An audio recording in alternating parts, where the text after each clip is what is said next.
Welcome back to the CryptoWorld channel, everyone. My name is Josh, and right now, while Bitcoin is still playing out this bullish divergence, we are seeing the price continue to struggle around this major point of resistance, as I'll give you a quick update on the Bitcoin and crypto funding rates, which we need to pay attention to, while the price of XRP is continuing to play out this significant bearish divergence, while the price of Chainlink is still struggling around this significant resistance. So I'll be talking about all of that and more later in the video, so definitely watch to the end.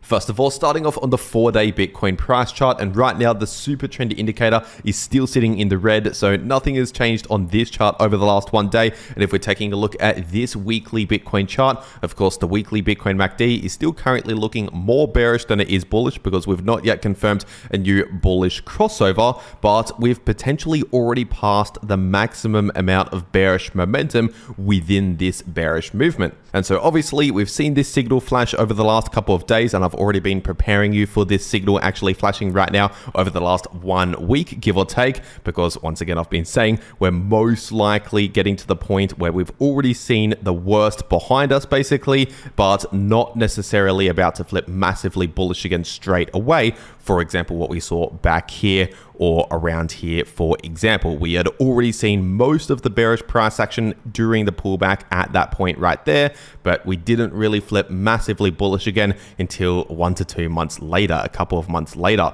And so obviously we still need to exercise some patience here in the short term, especially for the Bitcoin bulls out there. And another reason as to why it's unlikely we'll see significant bullish price action straight away is due to the fact that this massive bearish divergence is technically still active on the weekly time frame. And so once again, as I've been saying for months now on the channel, this is telling us we should not be expecting any significant bullish momentum anytime soon. But of course, we can see some short-term bullish price action here and there, like bounces from support and bounces from oversold signals and things like that, just not necessarily significant momentum towards the upside like what we saw back here or back here, for example. And so not a lot has changed over the last 1 day on the larger time frames. And if we're taking a look at the daily Bitcoin chart, at least for now, as of recording this video, the price of Bitcoin is continuing to struggle and obviously find resistance at this exact line of resistance right here, this Fibonacci level of resistance, which is sitting at just below 88,000. And so obviously, as I've been saying since before the price actually reached that level, we have a lot of resistance around that 88K level. But if we can finally see a confirmed breakout above 88,000,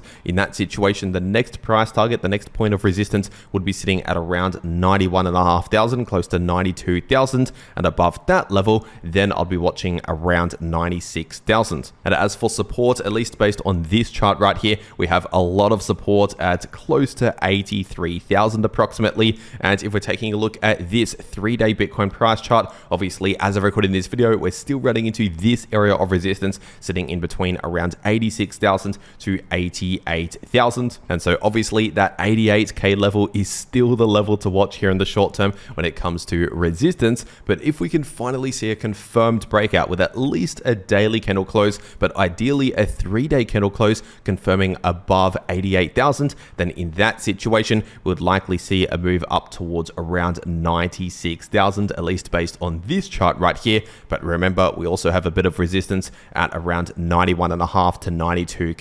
And so those are the important levels of resistance and potential next price targets to watch out for the price of Bitcoin, and of course the support to watch out for. So honestly, over the last 1 day, not a lot has changed on these charts in particular. And if we're taking a look at this daily Bitcoin price chart, technically speaking, the bullish divergence is still currently active. We've not yet confirmed an invalidation to invalidate the bullish divergence. And so obviously, as I've been saying pretty much every day for almost 2 weeks now, since all the way back down here, once again, we're most likely going to see a slight bullish relief here in the short term in the price of Bitcoin as one of the most common outcomes from a bullish divergence. The other most common outcome is simply a bit of choppy sideways price action. So basically a break or a relief from all of the bearish price action. And usually a bullish divergence on the daily time frame plays out over a period of weeks, usually a couple of weeks, give or take, maybe longer, maybe shorter, but that's just usually what happens when it comes to a bullish divergence on the daily time frame. And so considering this is still currently active, continue to expect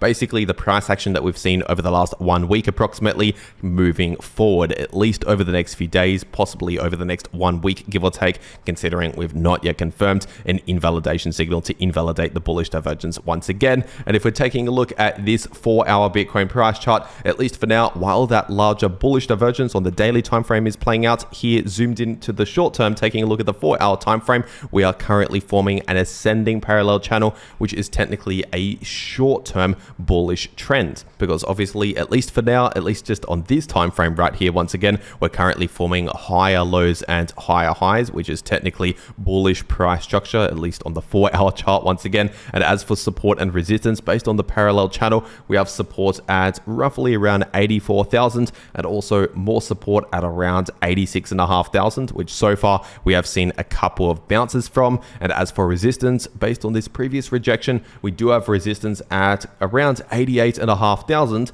but also more sitting at around 89,500, getting close to 90,000 based on this ascending line of resistance. And so at least for now, and as we've seen over the last 1 to 2 days here, we're basically just calling off, playing out a bit of a rejection from that line of resistance from within the parallel channel, which is technically now giving us a little bit more room towards the upside within this channel. And while the bullish divergence is continuing to play out on the daily time frame, while it's still technically active, basically this is telling us that we're likely going to continue to remain within this ascending parallel channel on the 4-hour time frame. But remember, we cannot ignore these other points of support and resistance. And just before taking a look at some other important Bitcoin price charts today, first, if you want to trade any of these moves in the price of Bitcoin or any other crypto, personally, I'm taking a lot of my crypto trades over on BTNX, so I'll make sure to leave a link to BTNX below this video in the description and in the pinned comment. And if you use that link, I'll take you to this page right here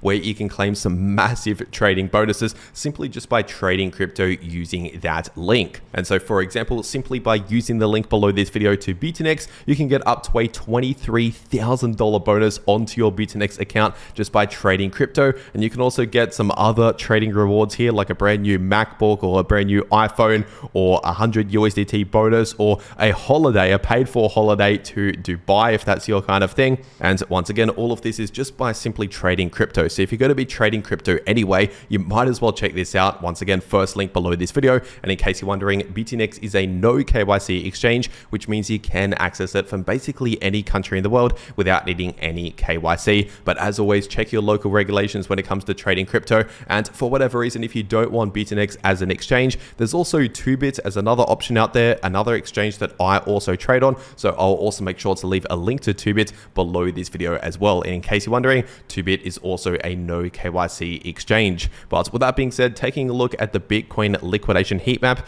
and right now we still have that major area of liquidity towards the downside, sitting in between around 71,000 to 74,000. And we also have more liquidity continuing to build at close to 100,000. And so at least for now, those are the major areas of liquidity to pay attention to. And we also have a small amount of short-term liquidity just above the current price at close to 90,000 and basically just underneath 90,000. And if we're taking a quick look at the Bitcoin and crypto funding rates, over the last 1 day, the Bitcoin funding rates in particular actually have moved out of the negative territories closer towards the neutral rate. But obviously there's still some funding rates here that are currently sitting in the negative, so not entirely moved back into the positive direction, at least not yet. And so for now, technically these funding rates are still currently looking more bullish than they are bearish, but not as bullish as what they were looking like yesterday. Obviously, if you watched my last video here on the channel, I was talking about how most of the funding rates for Bitcoin were sitting in the negative territory, basically increasing the chance of a possible short squeeze. And as I explained in my last video in more detail, the further negative the funding rates go, the higher the chance of a short squeeze actually happening. So of course, it's not a guaranteed chance, but basically it increases the probability of a short squeeze happening if the funding rates go further and further negative. And so obviously with over the last 1 day, the funding rates moving moving back towards the positive direction, this is now slightly decreasing the probability of a short squeeze actually happening. But with that being said, it is worth noting that some of these altcoin funding rates are actually moving further towards the negative direction. In particular, the XRP funding rates and some of the Solana funding rates are right now moving quite negative, which are also slightly increasing the chances of possible short squeezes in some of these other altcoins here. But with that being said, if we're taking a look at Ethereum on the weekly time frame, right now the price of ETH is technically still forming this larger bearish price structure. So despite seeing short-term bounces here and there, of course, the larger situation for Ethereum has not really changed over the last few days. And if we're taking a look at the 3-day time frame, at least for now, the price of ETH is continuing to bounce and hold above this Fibonacci level of support, which is sitting at around 1870 to 1880. So basically in the high 1.8k area, just below 1.9k, that is the support to watch out for. And the major resistance to watch out for is mainly sitting in between around 2.1k to 2.2k, as I've been saying over and over again here on the channel since before this latest rejection right here, because at least for now,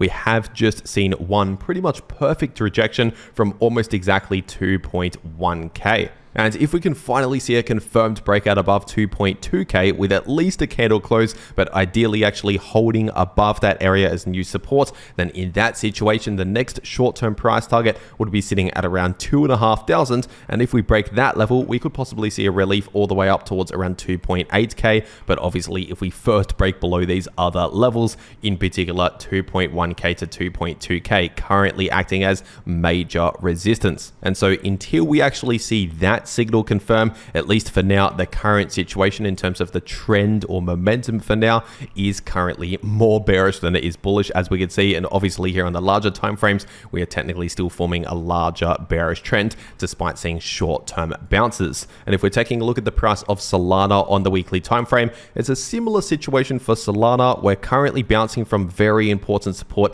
at least in the short term, sitting in between around $120 to $130. And so that is still the major area of support to watch out for. And as for resistance, we'll likely find a lot of resistance at close to 160 and some other levels I'll talk about in just a moment. And as for other support towards the downside, if we were to actually break below 120 to 130 with candle closes below 120, and even worse, if we actually flip that into new resistance, then in that situation, we'd likely see a move down towards around $90. And if we're taking a look at the daily Solana chart, technically we're still currently playing out the bullish divergence, as I've been saying basically every day over the last couple of weeks, because once again, a bullish divergence means we're most likely going to see a slight bullish relief, or at the very least, some choppy sideways price action. So basically a breakaway relief from all of the bearish price action. And considering the fact we've not yet confirmed any invalidation signal to invalidate the bullish divergence, at least for now, it is still currently active, which means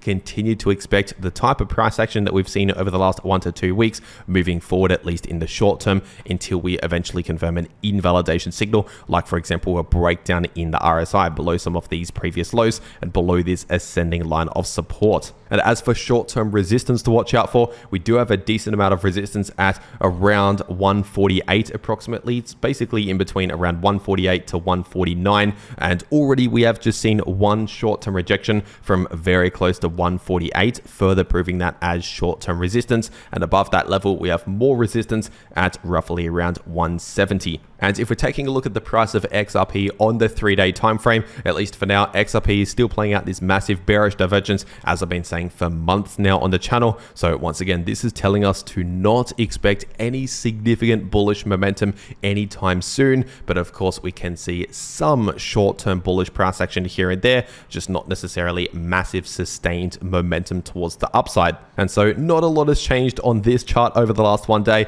And if we're taking a look at the shorter term, looking at the 8-hour time frame, obviously, at least right now in the imminent short term, we're currently seeing a bit of a pullback here, potentially coming in for another test of this area of support in between around $2.24 to $2.30. But if we were to actually break below that area with confirmation, then in that situation, the next support towards the downside, the next significant area of support is sitting in between $1.95 to $2.05. And as for resistance, we do have a bit of short-term resistance at roughly 250 and also roughly 2 256, and above that we have this area of resistance sitting in between around 265 to 280. But once again, as I've been saying over and over again recently here on the channel, the price of XRP is basically just bouncing around sideways between support and resistance within a sideways price range, as we can see. So for now, we're kind of lacking momentum to either direction. We're seeing a bit of short-term bullish price action and short-term bearish price action, but not necessarily massive high momentum movements to either direction. And so that's what I continue to expect moving forward, and so far it's been playing out exactly as I've been saying.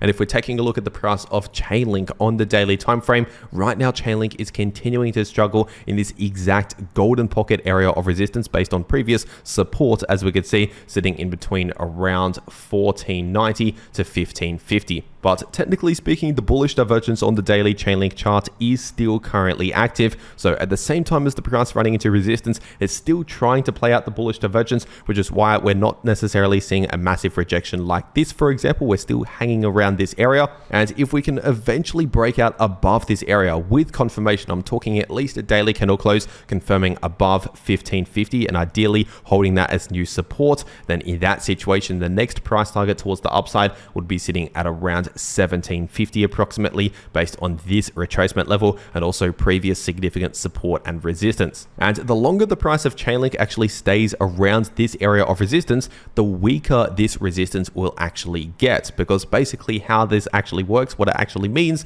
is the resistance is essentially just sell pressure. That's people looking to sell Chainlink, for example, and support is the opposite. That's where a lot of buy pressure is sitting at, where people are interested in buying Chainlink. And so if the price is just remaining around a certain point of resistance and not really seeing any major rejections from that area, that's basically a lot of buying pressure coming into play to buy up a sell wall. Basically a lot of sell orders around this area on the price chart, and a lot of people buying up all of those sell orders, which takes some time to actually process. And then ultimately, if there's enough buyers to push through all of the sell orders here, we'll finally break out above that resistance. So basically, the longer we stay around this area, the weaker the resistance will actually get. And so it's actually a good sign to see the price just staying around this area. Obviously, a bearish signal would simply just be a quick rejection from resistance, like what we saw back here, for example. And remember, if you want to trade any of these moves in the price of any crypto, check out the links below this video to those exchanges if you want to claim those massive bonuses that are only available using those links. And if you want to actually know how to trade crypto for yourself, no matter what the price is doing, then make sure to watch these videos popping up right here on your screen, because the video in the top left of your screen shows you how you can profit from bullish or bearish price action using long positions or short positions, and the video in the bottom left shows you how you can easily profit from choppy sideways price action. But anyway, that is everything that I have to say for today. I really hope you enjoyed, and I'll see you all in the next video.